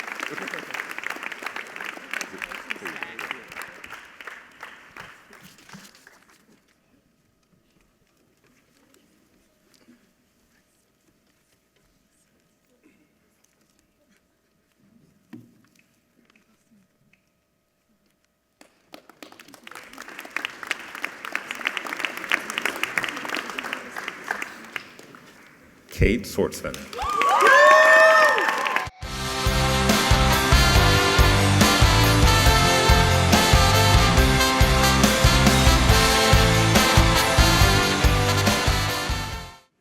Here we are. When you think of Kate, certain qualities come to mind. Capable is certainly one. If you really, really pay attention, You realize she's carefully, quietly, calmly leading the way. Some people call this the velvet hammer method.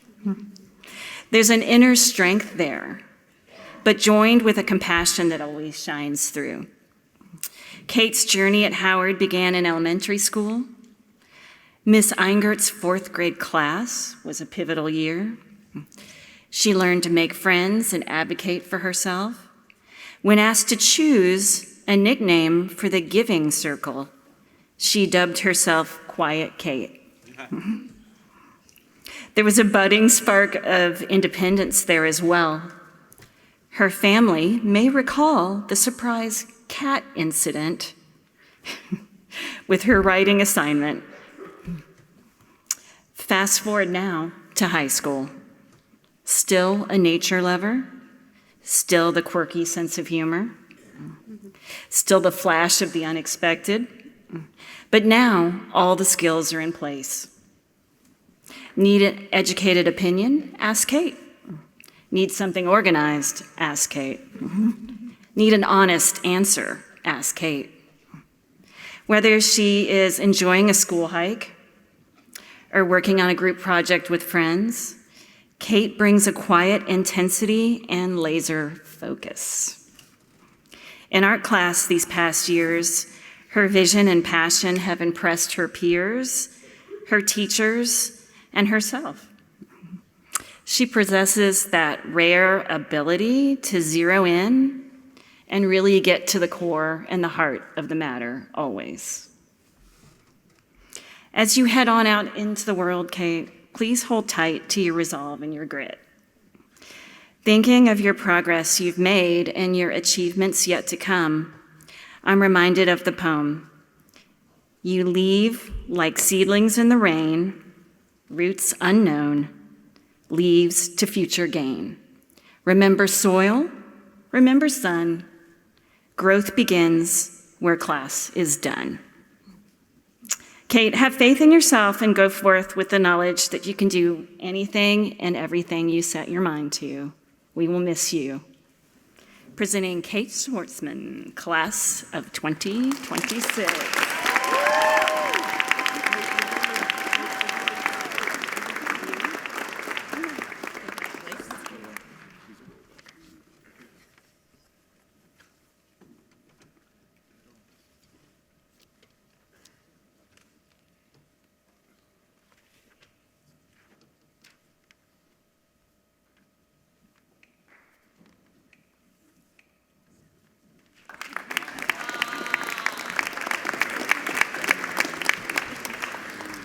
Nate Steinberg.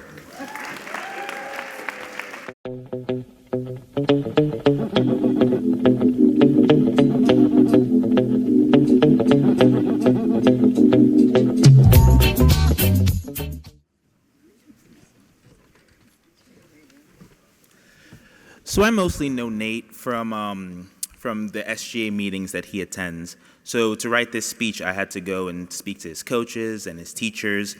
And while doing so, I discovered that Nate is a student of many names here. To the people who walk by him in the halls, he is the kid with the big smile. In Miss Rodriguez's class, he is known as Naders. On the basketball court, I found out from his family that he was known as the Disruptor because of his ability to get in the other team's face. But I have a bit of a funny story for you guys. One of his most infamous names, oh, he's wincing. I wonder if he knows what it is. Today I'm going to tell you the story of No Hands Nate. Sorry, Nate. I had to do it. And now here's why. It's because I think it is such an incredibly inspiring story. You see, Nate has always loved sports, and he decided to join his 8th grade basketball team. He was consistently one of the shortest players on the court, and he found it difficult to shoot or pass. But rather than getting discouraged or giving up, Nate decided to do whatever he could to help his team win. And he became as much of a nuisance as possible for the other team, hence the name Disruptor. When Nate got to high school, it took his legs a few years to get the memo. He remained short in stature, but stayed on the basketball team for the love of the game and to support his team. Due to the height disadvantage, Nate had a lot of trouble sinking his shots, and so thus became known as No Hands Nate. Other people in his position may have given up and left the team, but he stayed the course, worked on his games, practiced his shots, and made consistent progress. By the end of his sophomore year, puberty hit him all at once. His teachers thought that he must have gained at least a foot over the summer of 24. That growth spurt was not just for sports, but also for academics. Nate started to take school more seriously in his sophomore year and voluntarily removed himself from classroom distractions. He began to identify the areas that he struggled with and sought support in math and writing from his teachers. In his senior year, Nate challenged himself by taking 2 math classes despite his previous struggles with the subject. Nate may tell you up front that he's a slow reader, but the reason why he goes slowly is because he takes his time to understand the content, not just to get it over with. The philosophy of do it right rather than do it fast is the motto of a lifelong learner that takes pride in their work, the way that I know that you do, Nate. During his final season of high school basketball, that's when Nate found his hands. All of the hours of practice and determination paid off, and he was a key player during some of the biggest games of the seasons, according to his coaches, right? Yeah. Exactly. And during the championship game especially. You know what I'm talking about. Yeah. Some may call Nate a late bloomer. I wouldn't necessarily agree with that description. Nate moves at his own pace and enjoys the journey along with the destination. Nate, we are also very proud of you. The road ahead will have its bumps, but each one will be an opportunity to learn something new on the way to success. Nate, keep up that trademark determination that you're so well known for. Keep smiling and living in authenticity. I know you will succeed at whatever you put your mind to, because when you decide to commit to something, Nate, we all know this about you. You show up, you put in the work, and you keep going no matter what, because Nate Steinberg only moves in one direction: forward. It is my honor to present to you Nate Steinberg, class of 2026.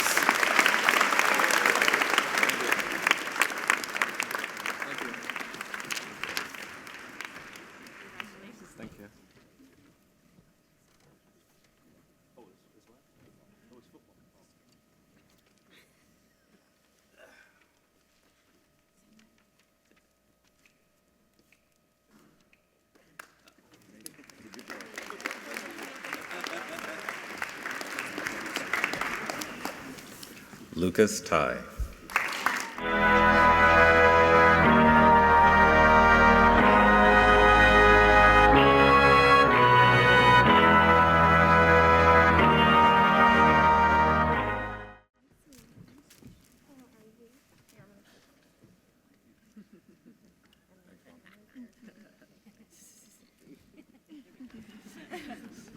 I am a mom. This year at Howard, we began a new tradition, Legacy Talks. And according to the Oxford Dictionary, yes, I did my homework, a legacy is the long-lasting impact of particular events, actions, or a person's life. There are actually 2 definitions, but this is the one we've chosen because here at Howard, we're not only focused on what you leave behind, but we also focus on what you build while you're here. And Lucas, you have built something pretty incredible. In your legacy talk, you didn't just reflect on your own journey, but you challenged the underclassmen to think about theirs. You encouraged them to appreciate their time here and to charge ahead with intention. And let's be honest, when Lucas tells you to do something, you're probably laughing at first and then later thinking, wait, he actually had a point. Because yes, Lucas is known for being goofy, funny, and always ready with a joke. But his friends will tell you, and I've seen it too, that he's grown into someone who knows when to be serious, when to focus, and when to still bring that joy into the room. That balance, that's not easy, that's growth. And speaking of growth, Lucas, you may not remember this, but I definitely do. Last year, I was in my office fully committed to decorating for fall. I had these felt pumpkins, and I was stretched out on my couch like I was in an Olympic event, trying to reach the wall, and students were walking by, but not Lucas. Lucas stopped, he noticed, he asked if I needed help, and then actually helped. And let me tell you, those pumpkins, they're now a permanent installation in my office year-round, because every time I look at them, I'm reminded of that moment. That's who you are, Lucas. You're authentic, compassionate, observant, a problem solver, a giver. You don't just move through spaces. If you can, you improve them. Now, I do have to address something I think everyone here knows. You would have happily donated a kidney to have Miss Kennard give this speech today. And honestly, I respect that level of loyalty. But what I admire even more is that you recognize your people, the ones who've supported you, guided you, and helped shape your journey. The way you recognized her during your legacy talk, that mattered. And of course, congratulations on making it to nationals for rowing.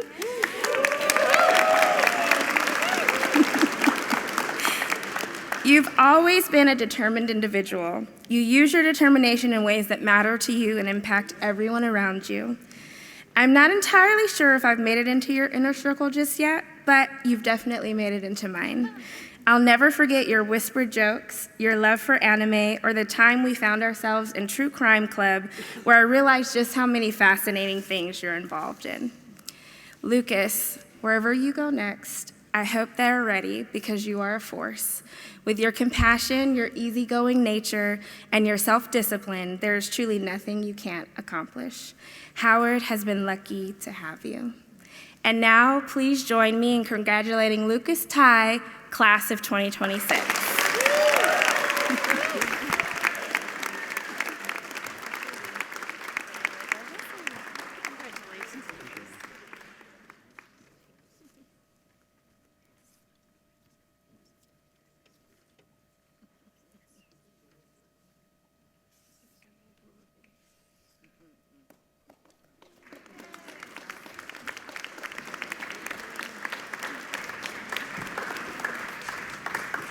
Helen Treadwell.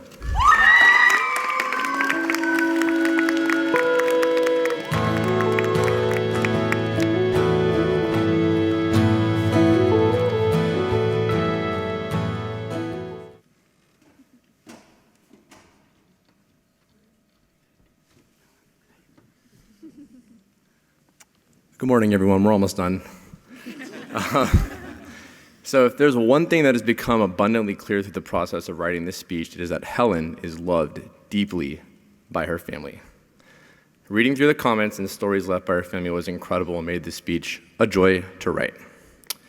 Helen has only been at the Howard School for 2 years, though it feels like way more than that. You have undoubtedly carved out quite a legacy in your short time here on campus. Though she tends to move at her own pace, aka arrive promptly 4 to 5 minutes late to my daily English class,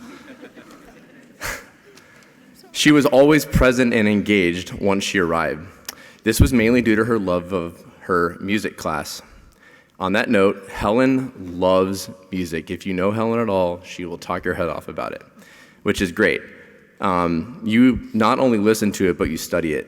You earn my deepest admiration when we first were able to bond over a band like Green Day, or I learned recently that you like the band Title Fight, which is really cool. So you really know your stuff. You wrote your persuasive speech in the fall on why grunge music is the most important genre of the last 30 years. She could tell you every detail about Kurt Cobain, Nirvana, Soundgarden, and Alice in Chains. Briefly, I want to speak about her writing ability. So when I first started teaching Helen, it was apparent that she was someone with much to say. So we decided for the senior legacy talks that she should be the first to go, and I think it was me and Miss Kennard decided that you should be the first to go, and you're the only one that went that day, and you roll with it. You were the first to brave the legacy talks. I think it clocked in just over 6 minutes. And just last night, your mom, I'm not sure where her mom is in the room. Mom. Hey. I think so. Your mom last night said that it would have been longer had you not been speaking so fast. But you did an amazing job, seriously. So it's no surprise, but this translates over to Helen's writing. She absolutely thrives when she's given a topic that she's passionate about with less parameters. Sorry. She often struggled with more structured writing. However, your growth over the course of the year was amazing to see.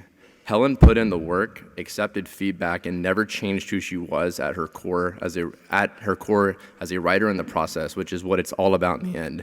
She's leaving my classroom a more confident and capable writer, which is all because of your willingness to grow. Helen, you have an amazing family, as I mentioned. You melted their hearts the first day that they ever laid eyes on you all those years ago, and it is clear that you continue to do so every day. They say that you love fiercely, that you listen to others, that you see the best in people, and are always there when it counts. This tells me one thing. Helen, you are a consistent human being, and I can attest to this from the time that I've had you as a student. Really quick, your Uncle Terry wanted me to mention Terror Bear and all the silly songs you guys, that you guys came up with. You have an amazing support system in your life. My advice is to continue to carve out your own path like you always have, but know that you will always have a home to go to. Your family also praises your ability to work with kids and those who are younger than you. I think this speaks to your character more than anything. It has been an absolute honor to teach you. Howard is always here for you, but your future is bright and extends way beyond these walls. Congratulations, Helen. This school is full of people who can't wait to see how you impact the world for the better. Helen Treble, class of 2026. You're welcome. This is for you. And those are my edits, so I'll take it to you.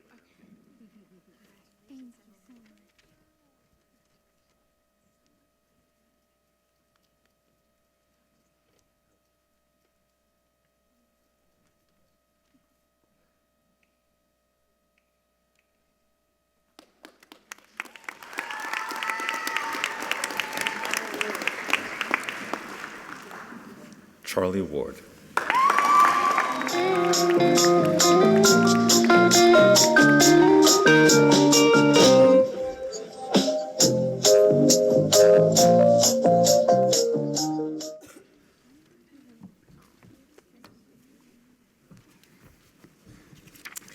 Good morning. Looking out at the class of 2026, there are a lot of faces that I've watched grow up. But there's one particular student I've had the pleasure of knowing since he walked into the 6th grade with enough energy to power the entire building, Charlie Ward. If I had to summarize Charlie's journey in one phrase, I'd borrow the words of one of his coaches who called him a beautifully chaotic and fun young man. The art of taking things apart. Back in middle school, most kids were taking home homework. Charlie, he was taking home broken calculators and discarded electronics. He didn't just want to know that something worked, he wanted to see the gears, the circuits, and the why behind it. He's always been a person who leads with his hands, someone who isn't afraid to get them dirty or take a risk to see how the pieces fit together. Life in motion. Charlie's never been one for sitting still. Whether we were on school trips or out in nature or just navigating the hallways, he was always the one seeking the next adventure, the next trail, or the next laugh. He also gave us one of the most legendary moments in our athletic history. Most people, after missing a jump shot in a high-stakes basketball game, might hang their head or run back on defense. Not Charlie. Charlie decided that the best way to handle a missed shot was to drop down and do random push-ups right there in the middle of the court. It was unexpected, it was hilarious, it was classic Charlie, turning a miss into a moment of pure, unfiltered joy. The sweetness under the chaos. I'll be honest, Charlie could be a handful, but ask any teacher who's had him during his time at Howard, and they'll all tell you the same thing. They loved having him in class. Underneath that whirlwind of energy is a young man who's genuinely sweet, unfailingly funny, and kind-hearted. He reminds us that you can be a bit of a disruptor and still be the person everyone wants in the room. A champion's finish. As Charlie grew, that beautiful chaos found a focus. This year, we watched that same kid who used to take apart calculators stand on the green as the three-time first place winner at the AAC Golf Championship.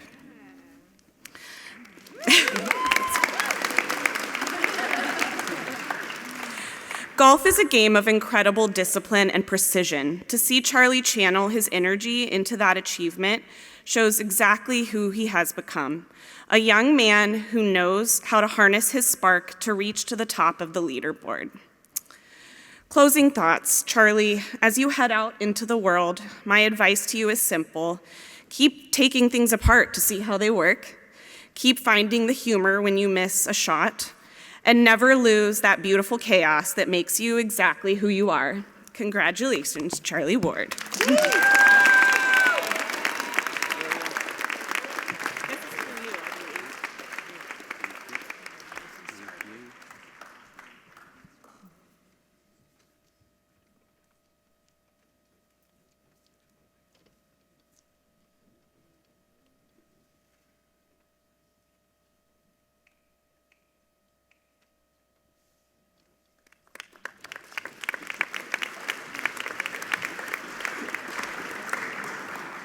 Whit Wilbert.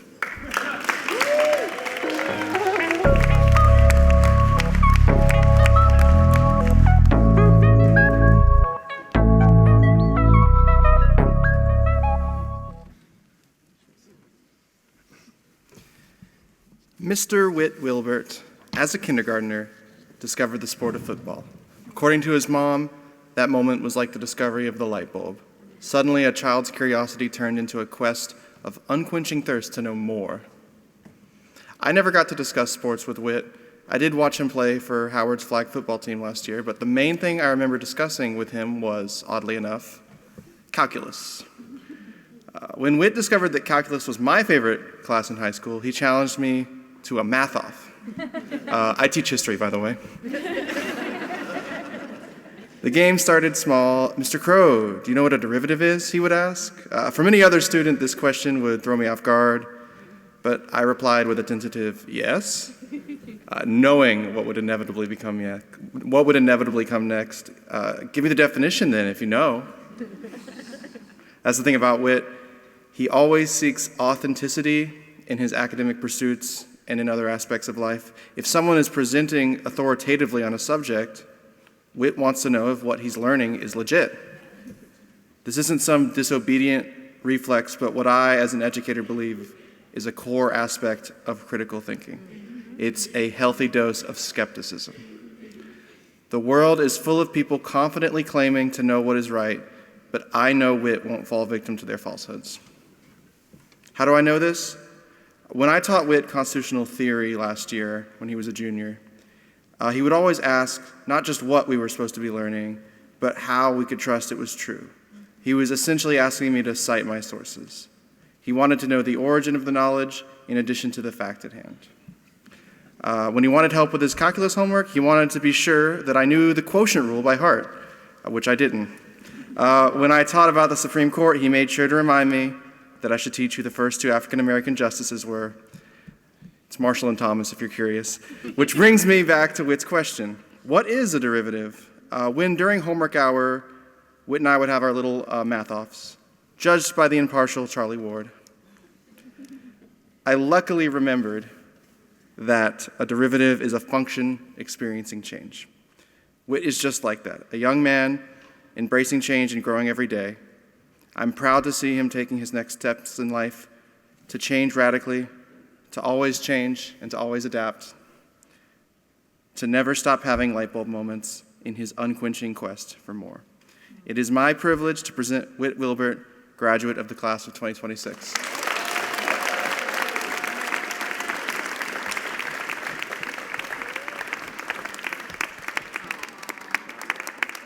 Congratulations.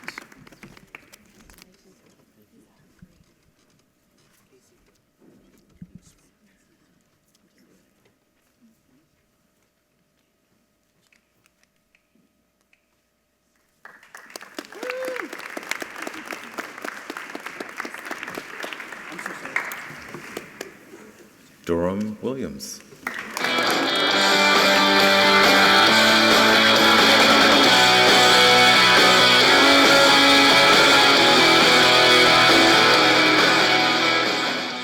I see the family. I see you. Durham Wade Williams. Best for last, I would say, definitely. The first memory I have of Durham was seeing him at his cross-country meet at Mill Springs. At the time, he had no idea who I was, and little did I know that the small, everyday moments we shared would become the ones I missed the most. I've had the pleasure of being Durham's teacher since the 10th grade. At first, he was quiet, shy, and probably a little uncertain about my class. Honestly, I don't blame him. Biology can be intimidating, especially when we start diving into topics like dihybrid crosses and pedigrees. During that time, I slowly watched Durham open up and show us who he really was. One of my favorite memories was during our cell membrane lab. We used a bread and butter sandwich to represent the cell membrane, with olives acting as the membrane proteins. Students would pour colored water on top of the bread to simulate how molecules will actually go through the membrane. To say that this lab was messy would be an understatement. Durham looked horrified, pouring the water all over the sandwich. And I'm pretty sure James got a little taste of it too. What made that memory so special to me was how much fun everyone had, even while they were learning a very difficult topic.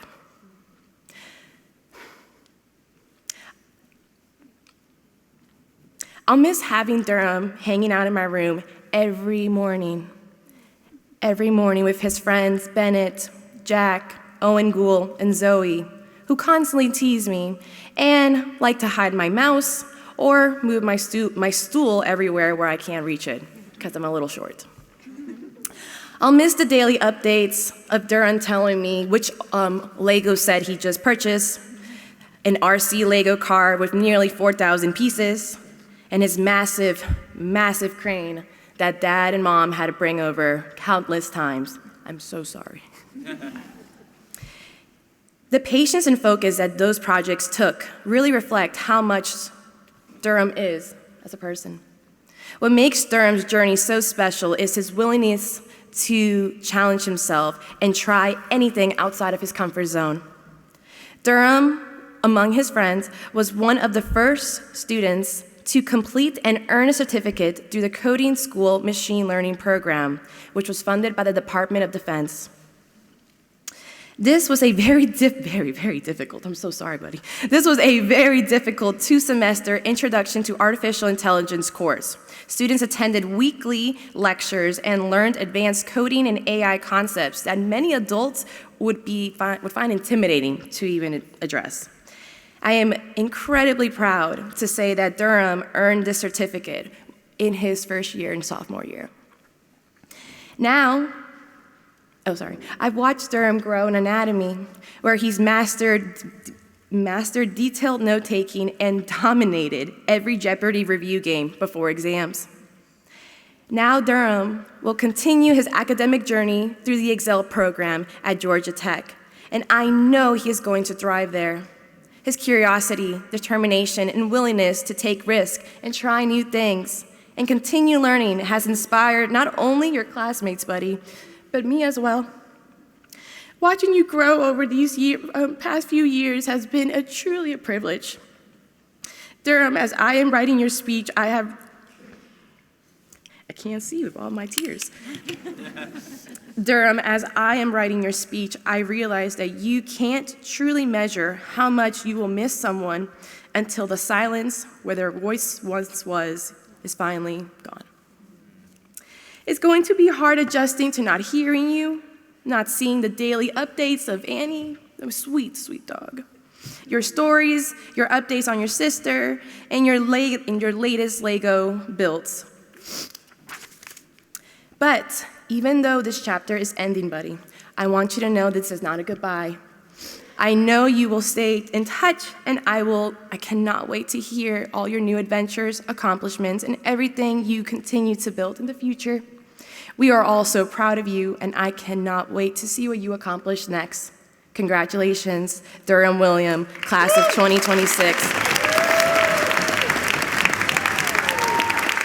Here's a copy of the speech, okay?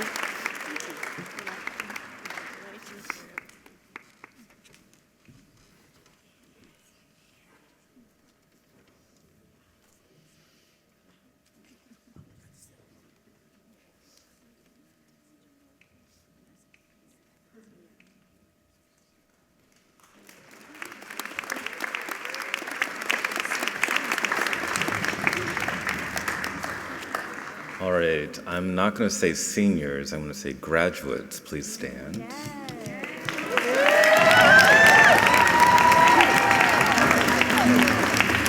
I want you guys to turn around and face the audience. And this is the turning of the tassels. So you're going to move your tassel from right to left. Congratulations, class of 2026.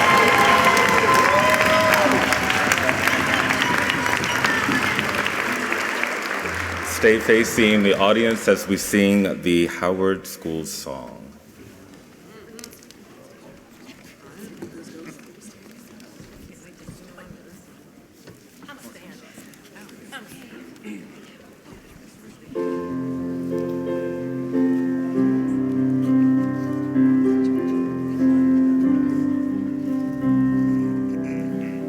The promise of the future, the world within our reach, ever sheltered by your love, and what makes me unique.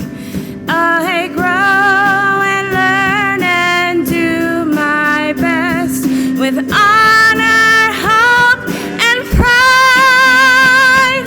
Howard, Howard in my heart, forever be my guide. We share together every day what we dream to be, and since our heart belongs here, I know you'll follow me. I grow and learn and do my best with all